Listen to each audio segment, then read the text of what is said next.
আসসালামু আলাইকুম। Hello everyone, welcome to my channel simple life Airas মম।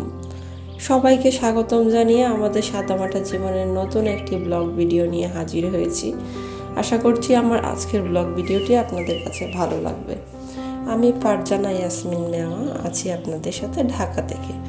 আর এই মুহূর্তে যেখান থেকে আমার সাথে আছেন, আমার কথাগুলো শুনছেন প্লাস আমার ব্লগ ভিডিওটি দেখছেন, আশা করছি আল্লাহর রহমতে আপনারা সবাই ভালো আছেন। আপনাদের দোয়ায় আল্লাহর রহমতে আলহামদুলিল্লাহ আমি আমার পরিবারের সাথে বেশ ভালো আছি।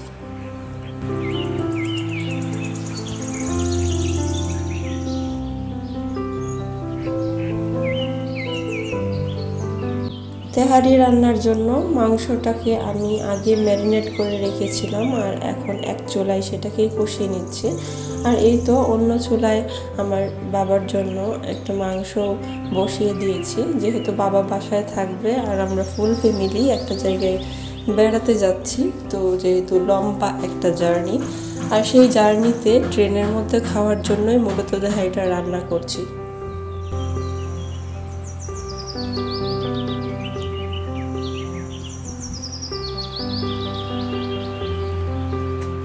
ব্রেকফাস্টের টাইমেও যেহেতু আমরা ট্রেনেই থাকবো, তাই আমি পরোটা বানিয়ে নিচ্ছি আর সেই সাথে চিকেন ভেজে নিচ্ছি আর সবজি বানিয়ে নিচ্ছি।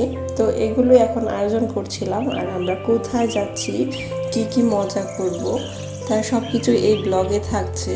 আপনারা ধৈর্য ধরে পুরো ব্লগটা দেখলে সব কিছুই দেখতে পাবেন। আর এই তো তেহারিতে আমি আলুগুলো দিয়ে দিয়েছি। আলুগুলো আমি আগেই ছিলে অল্প করে ভেজে রেখেছিলাম।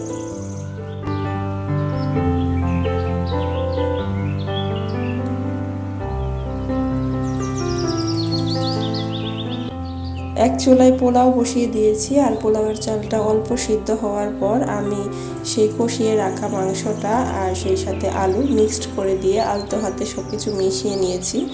আর এই তো আমরা রেডি, আর এখন আমরা স্টেশনেও চলে এসেছি।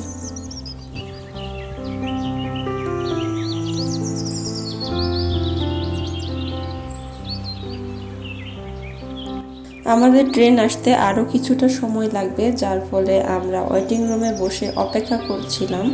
আর এখানে আয়রা ওর ফুপ্পার সাথে বেশ মজা করছিল, আর দেখতে দেখতে আমাদের ট্রেনে ওঠার সময়ও হয়ে গিয়েছে। আর এখন আমরা হাঁটছি আমাদের ট্রেনের উদ্দেশ্যে। আমরা আমাদের ট্রেনে এখনই উঠে যাব।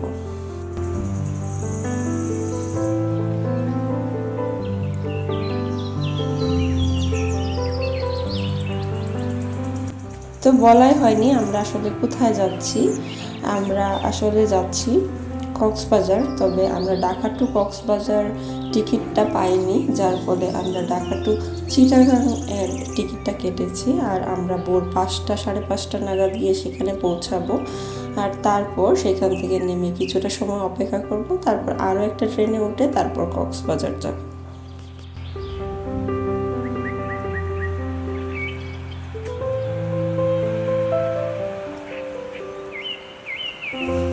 আয়রার বাবা পাশাপাশি 2টা বেড এর কেবিনের টিকিটই কেটেছিল, আর তাই আমরা সেটাই পেয়েছি। আর ওরা চাদর, ব্ল্যাঙ্কেট, বালি সেগুলো দিয়ে দিয়েছিল। তো এগুলো বেশ পরিষ্কার পরিচ্ছন্ন ছিল, আর বেডগুলোও বেশ বড় ছিল, 2জন অনায়াসেই শুয়ে থাকা যাবে ওই রকম। যাই হোক, তো আমরা সবাই মিলেমিশেই মোটামুটি চিটাগাং এসে পৌঁছে গিয়েছি। আর তারপর একটা ভাঙাচোরা ট্রেনে উঠে গিয়েছি, আর এই ট্রেনটা দিয়ে আমরা কক্সবাজার যাচ্ছি।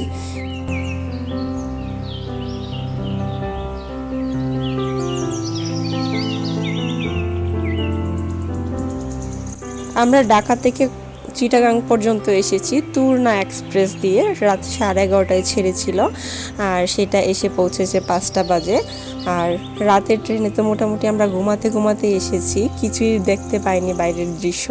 আর অবশ্য জানলার পাশে বসে বলছিল প্রাকৃতিক দৃশ্য দেখব, কিন্তু অবশেষে ওকে আমি ধমক দিয়ে ঘুম পাড়িয়ে দিয়েছিলাম। তবে এই ট্রেনটা দিয়ে মোটামুটি আমরা বাইরের প্রকৃতি উপভোগ করতেই কক্সবাজার স্টেশনে চলে এসেছি। আর এখন আমরা একটা অটো নিয়ে নিব, আর তা দিয়ে আমরা আমাদের আগে থেকে বুকিং করে রাখা হোটেলেই চলে যাব।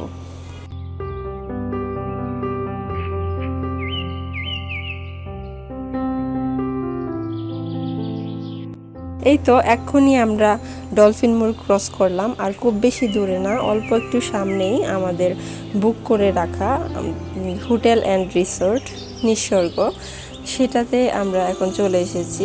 আর এদের যে রিসেপশন এরিয়াটা আমার বেশ ভালো লেগেছে, বেশ পরিপাটি গোছানো ছিল। এক পাশে একটা ছোট ক্যান্টিনও ছিল, আর এই তো অন্য পাশে একটা বেশ বড় একটা লবি, সেখানে আপনি চাইলে বসে ওয়েটও করতে পারবেন।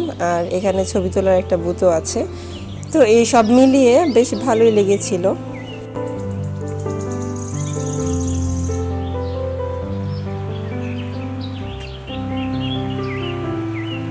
এদের ওয়েলকাম ড্রিঙ্কসটা অবশ্য সার্ভ করা হয় না, এটা নিজেদেরকে নিয়ে খেতে হয়। এই জিনিসটা আমার কাছে খুব একটা ভালো লাগেনি।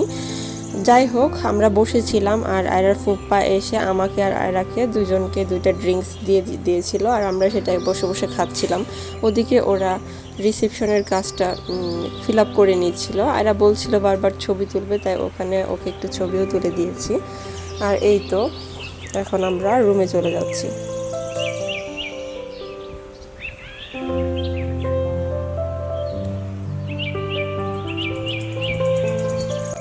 আমাদের এই রুমটা আমরা প্রায় 1 মাস আগেই বুকিং দিয়ে রেখেছিলাম, যেহেতু আমি, আমার শাশুড়ি মা, আয়রা আর তার বাবা, আমরা 4 জন যাওয়ার প্ল্যান ছিল তাই। আর আয়রার ফুপ্পা আর ফুপ্পি ওরা যেহেতু রিসেন্টলি প্ল্যান করেছে, তাই ওদের যে রুমটা সেটা আমরা অনেক রিকোয়েস্ট করে আমাদের একই ফ্লোরে রাখি।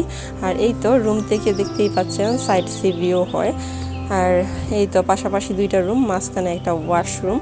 একটা রুমে আয়রার বাবা, আয়রা আর আমি, আর একটা রুমে ওর দাদু থাকবে, সেই জন্যই মূলত নেওয়া। আর এটার একটা বেশ সুন্দর বেলকনিও আছে, সেখান থেকেও বেশ ভালো সাইড সি ভিউ হয়।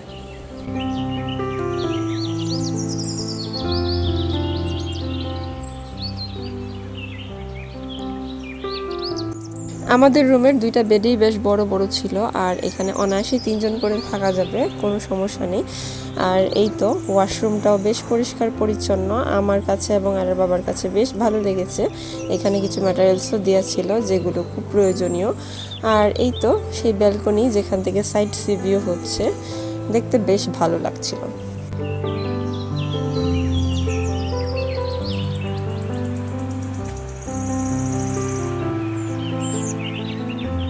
আর এটা হচ্ছে সিঙ্গেল বেডের আমাদের আরও একটা রুম, যেটাতে আয়রার ফুপ্পার ফুপি উঠেছে। এই রুমটাও বেশ ভালো, বেশ আলো আসছিল, আর বারান্দাটাতে বেশ রোদও ছিল, সাইড সি ভিউ হয়। তো সব কিছু মিলিয়ে আমাদের জার্নিটা বেশ ভালো ছিল।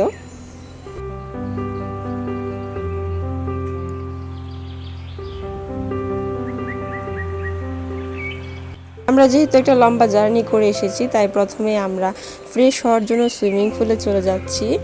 আর সেজন্যই আমরা রুফটপে চলে এসেছি, আর সেখানে বাচ্চাদের খেলার জন্য একটা ছোট্ট এরিয়া ছিল। আর এখন আমরা চলে যাচ্ছি একদম রুফটপে, যেখানে ওদের সুইমিং পুলটা আছে।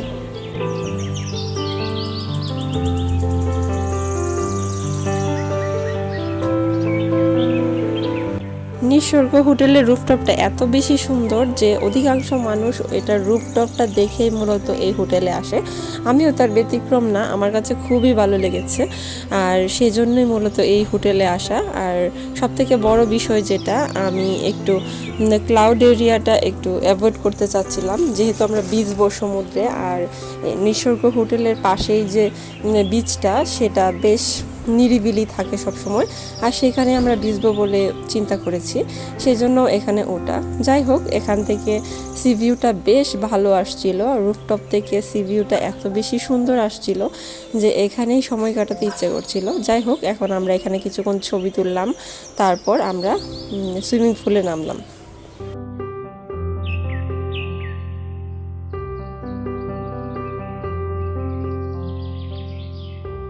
তো যারা যারা কষ্ট করে এই পর্যন্ত আমার সাথে আছেন, আমার কথাগুলো শুনছিলেন, আমার পুরো ভিডিওতে আমার পাশেই ছিলেন, আপনাকে আবারও জানাচ্ছি অসংখ্য ধন্যবাদ। আমার ভিডিওর কোনো একটা অংশও যদি আপনার ভালো লেগে থাকে, বা আমার কথার কোনো একটা অংশ যদি আপনার ভালো লেগে থাকে, চাইলেই আমার ভিডিওটিতে একটা লাইক দিয়ে দিতে পারেন। আর আপনি যদি আমার চ্যানেলে নতুন হয়ে থাকেন আর এই ধরনের লাইফস্টাইল ব্লগ দেখতে পছন্দ করে থাকেন, চাইলেই আমার চ্যানেলটিকে সাবস্ক্রাইব করে আমার পাশেই থাকতে পারেন। আর আপনি যদি ইতিমধ্যেই সেই কাজটি করে থেকে থাকেন আপনাকে জানাচ্ছি অনেক অনেক বেশি ধন্যবাদ।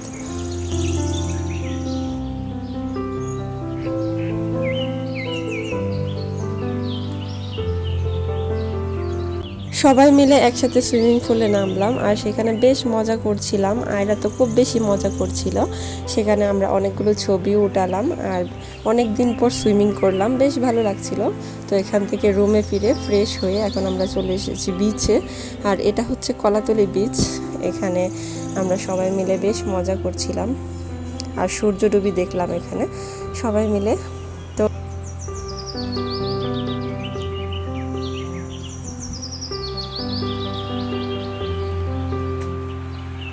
সূর্যডুবি দেখার পর আমরা রুমে গিয়ে বেশ জমিয়ে একটা ঘুম দিয়েছিলাম আর তারপর চলে এসেছি রাতের খাবার খাওয়ার জন্য শালিকে।